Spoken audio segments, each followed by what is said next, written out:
Hi, and welcome to another edition of Pull. I'm Mariam Atash Nawabi. In last year's speech in Cairo, President Obama promised to chair a conference that would help shape future trade and commerce relations between the Islamic world and the U.S. And here today, we're fulfilling my commitment in Cairo to deepen ties between business leaders, foundations, and entrepreneurs in the United States and Muslim communities around the world. I'm here at the first Entrepreneurship Conference in Washington, D.C. to meet with the international delegates and get a measure of their impressions on trade and entrepreneurship. There are roughly 250 attendees from 40 Islamic countries participating, 4 of whom are Afghan women.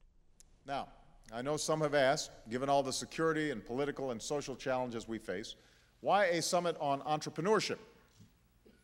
The answer is simple.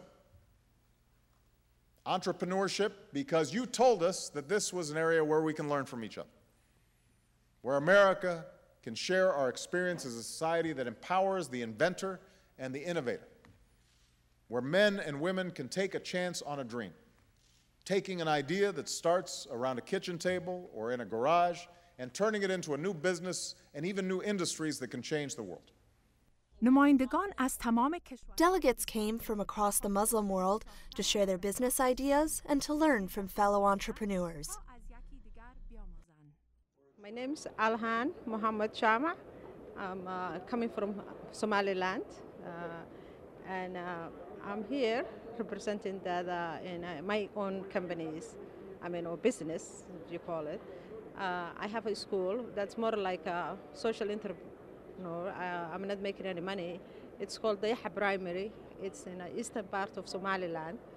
And I also have a store in Hargeisa where I sell custom jewelries and accessories, scarves, and certain things that normally you cannot find in Hargeisa. Mr. Almain Usman May, the CEO of one of the largest banks in Cameroon, has helped facilitate access to banking services and finance to help develop business in Cameroon's Muslim community. Area where you need to improve on the banking system to make these people also be connected to the mainstream of the economy. So this is what we are trying to do. My name is Tamara Abid. I'm from Bangladesh. I'm here at the Presidential Summit on Entrepreneurship, and I represent BRAC, which is the largest international development organization founded in the developing world. We work in 5 countries in Africa and 4 countries in Asia, including Afghanistan, actually. And we have affiliates in the US and UK. And what I do for BRAC is I run a couple of their social enterprises, one of them being a retail handicraft chain, Bangladesh's largest lifestyle store chain, and the other is the second largest dairy milk processing business. And they're both social enterprises that support and focus on women. I think the most important thing is the discussion and the realization that women are actually the key agents of change. And if we really need to move this world forward and meet the needs of the 21st century, then we need to focus on women. Because empowering women and giving opportunities to women will actually make sure that our next generation is better educated and healthier. My name is Said Nashef. I'm originally from Palestine, spent about 19 years in the U.S. I think the key message to take away from here is that, in terms of developing societies, you need people who are willing to go out and try and take risks and not be afraid to do something about their dreams, and that actually there are people out there, be it people who are providing capital or be it people who are providing guidance and mentorship, who are willing to help these entrepreneurs. So not many people, either in Palestine or outside of Palestine in the region, are exposed to that. And so I think bringing that message back is very important. In her speech at the conference, Secretary of State Hillary Clinton promised that this was the first step in a renewed focus on business partnerships between the U.S. and the Muslim world. Obstacles to your doing business in many of the countries represented here. We need to encourage your governments to make the legal and commercial reforms needed to encourage trade, allow for the free flow of ideas, lower the barriers to launching new businesses. These reforms are critical to creating an environment in which entrepreneurs can flourish. I've emphasized all of these issues in my conversations with leaders around the world and will continue to do so. And for those countries willing to take the necessary steps, the United States will be a partner in creating environments that foster new businesses and foster an investment climate that will attract capital from everywhere.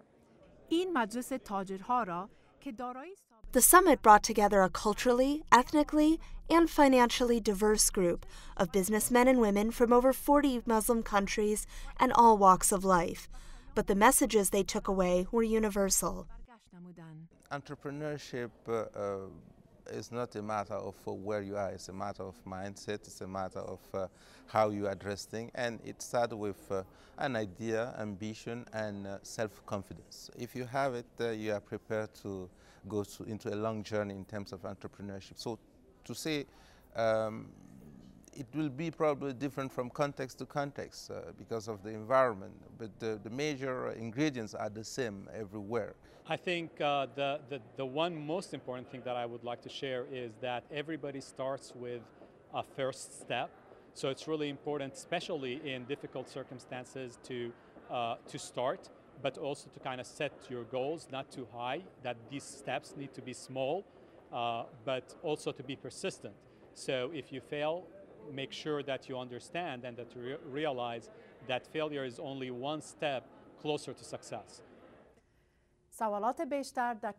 More with the international delegates at the Entrepreneurship Summit when we return.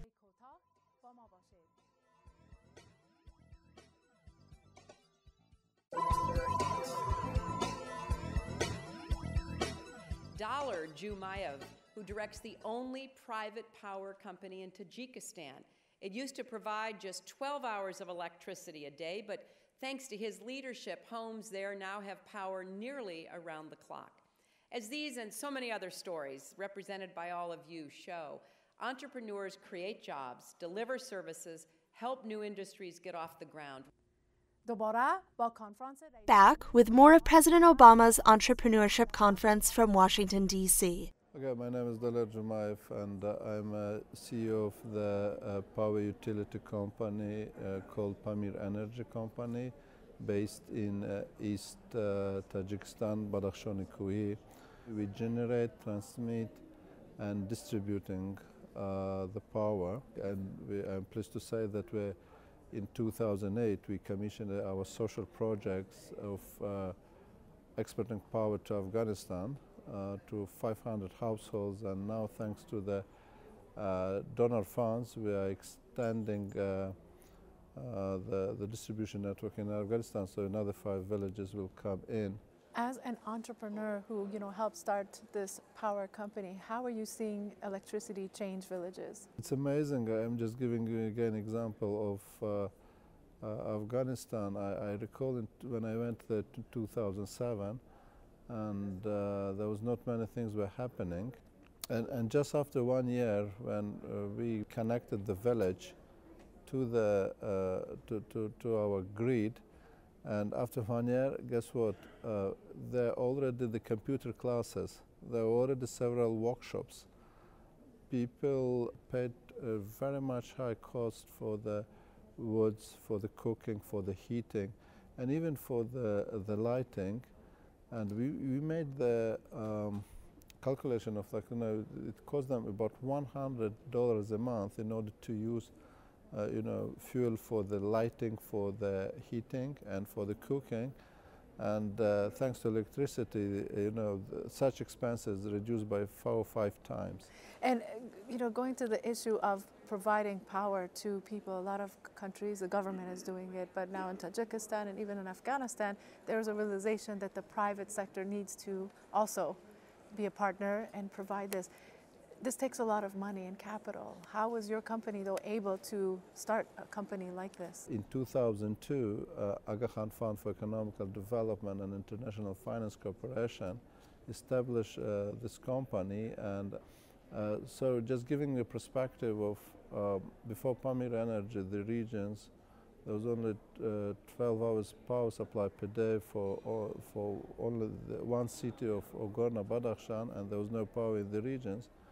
And in 5 years, Pamir Energy managed to significantly improve the situation in Gorno-Badakhshan. And nowadays, we do provide 24-hour power supply to not only to Khartoum but to all region. Once you have the capital and you have the business, how do you see a company that's providing services in the region?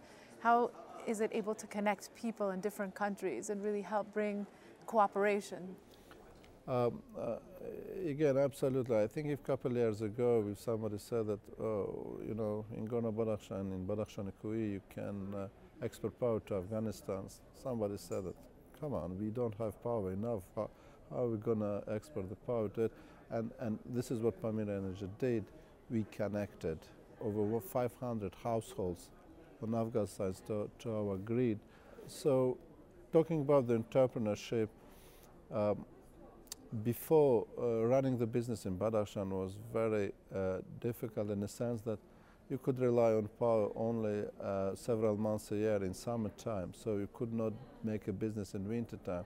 And today you have all business all around, so that people can create more job places and also to run the business through all the year, and thus the prices went down. Mm-hmm. So business is having an impact on regional cooperation, on bringing prices down, improving people's lives and services. As someone who's representing a company from Tajikistan in this conference, what is your goal here? When you go back to Tajikistan, what kind of message do you want to take back to your communities about this conference? I mean, number one, it's entrepreneurship. It's something that will really will help further to develop the economy of our country. And you know, as long as we have an idea, we should take any kind of the risk and make this happen. And I met so many people here, and I listened to their stories, and they were very, very amazing. Persons who had just an idea. He didn't have access to the capital. You know, the situation was very difficult. The regulation was very strict. And despite all those challenges, he or she took their chance, and they made it. So for me, it's just encouraging my countrymates, you know, to implement those ideas despite all those challenges. One of those challenges obviously is corruption or lack of, you know, government support really for private sector. When you heard the stories of other entrepreneurs from other parts of the world, did you find that they also had similar concerns? Are there some countries that seem to be enablers of business and some that seem to be holding back their private sector? I think it is true to the developing world anyway, in the sense of difficulties that you just mentioned. Again, if we will be just waiting that somebody will come and fix our problems, I think we'll be very naive. I think finally we should take our destiny in our life and start from small things.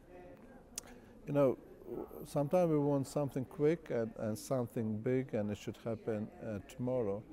Maybe we'll start improving our life, the life of a family, and just thinking everybody of us will start to create 2-3 job places. Can you imagine what will be the impact of all the things? Well, I want to thank you for your time, for sharing your story with us of this great company that you've helped establish that is changing villages in Tajikistan and now in Afghanistan. Thank you very much. Thank you very much. Pleasure is mine. Thank you. We'll be right back with another guest from the international business world. Stay with us.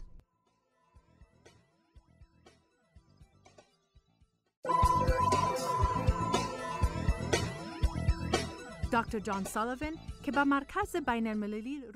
I'm here with Dr. John Sullivan, Executive Director of the Center for International Private Enterprise, an institution that promotes and strengthens businesses and business owners around the world.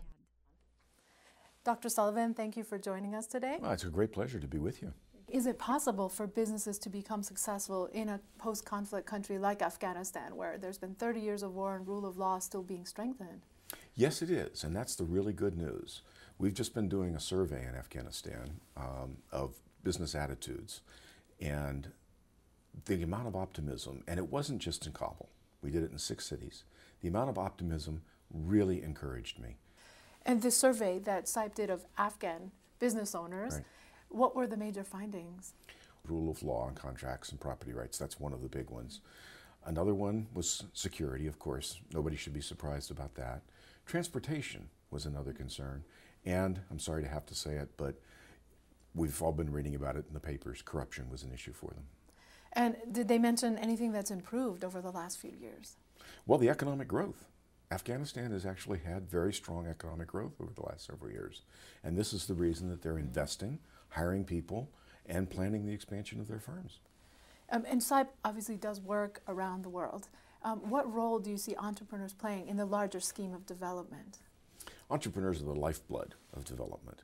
And let me just give you an example. We're running a program through the U.S. Chamber here called the Free Enterprise Campaign.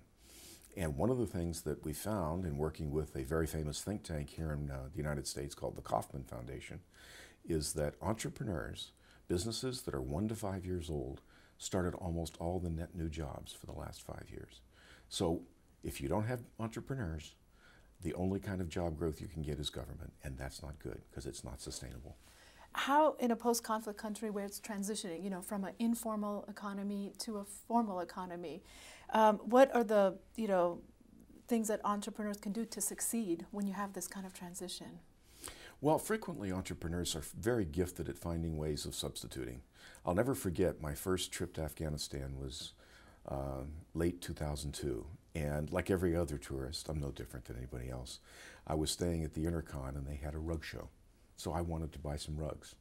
But of course, I didn't have the amount of money necessary for, I mean, Afghan rugs are pricey. They're beautiful and they're worth it, but they're pricey. But the Afghan entrepreneurs with no banking system found a way that I could write a check and then they would batch them together as long as I had somebody to vouch for me. That was the key thing, having somebody to vouch for me. And I did have somebody to vouch for me. And they took my check, they batch all the checks together, take them to Dubai, and make the business transaction. So the key is trust. Now the difference between a developed economy and a transitional economy is the amount of trust. In a transitional economy like this, trust has to be based on personal stuff, on personal relations. In a developed economy, the trust is in the rule of law and in the institutions. And, you know, looking at that larger picture, how do entrepreneurs impact the communities, and how do business owners, you know, once they become a new business owner, impact their family? Well, they've impacted in a lot of different ways. One is just the change in attitude. There have been studies done in a number of different countries that as people move from the informal sector to the formal sector and gain property rights, they gain a stake in the country. They start watching what government does, they turn out and they vote, they participate. They take and they put a lot of money back into the community. In fact, one of the young students that we work with they started their own company. They also started a CSR program. CSR is corporate social responsibility, and it's the idea that businesses, entrepreneurs, established firms have a responsibility and have a desire to build and grow the communities they're in. They want more customers, they want a better community, and they have the means to do it, and they're developing the leadership skills. So they begin working with the schools, they begin working with the city government, they begin generally improving the life in the community.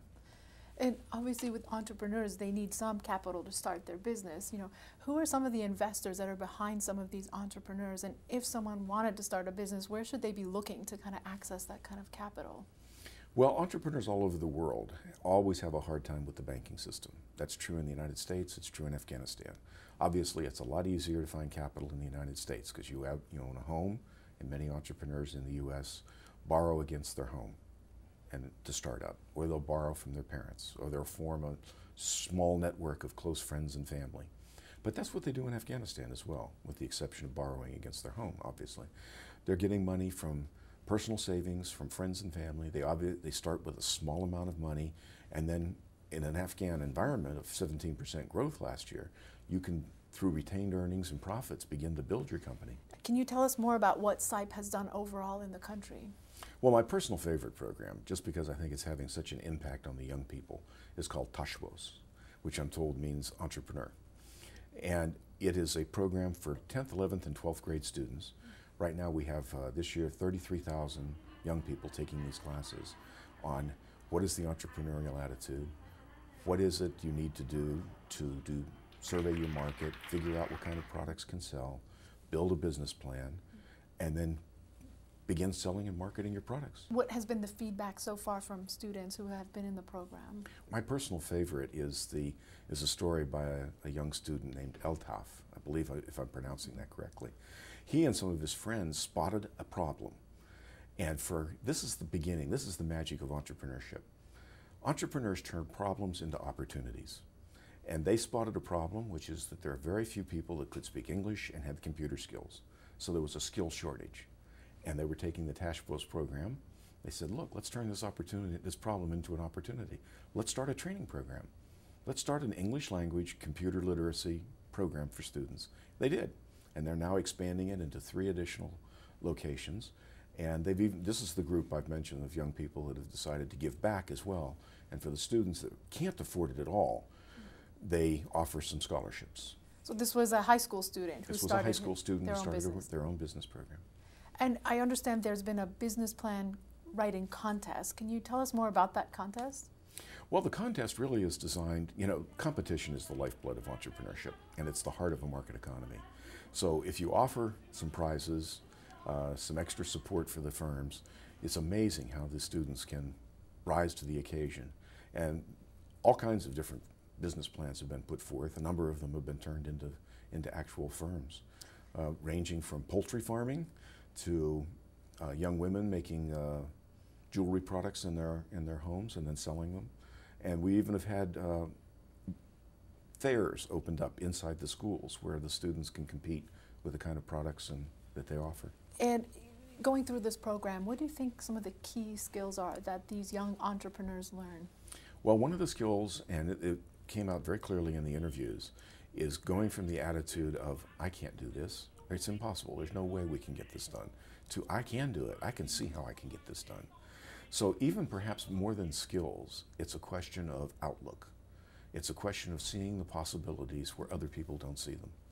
Dr. Sullivan, thank you so much for your time today, for sharing with our viewers what SIPE is doing in Afghanistan, including the very interesting Tashbos program for young entrepreneurs. Thank you so much for having me. It's been a pleasure. Thank you. Thank you.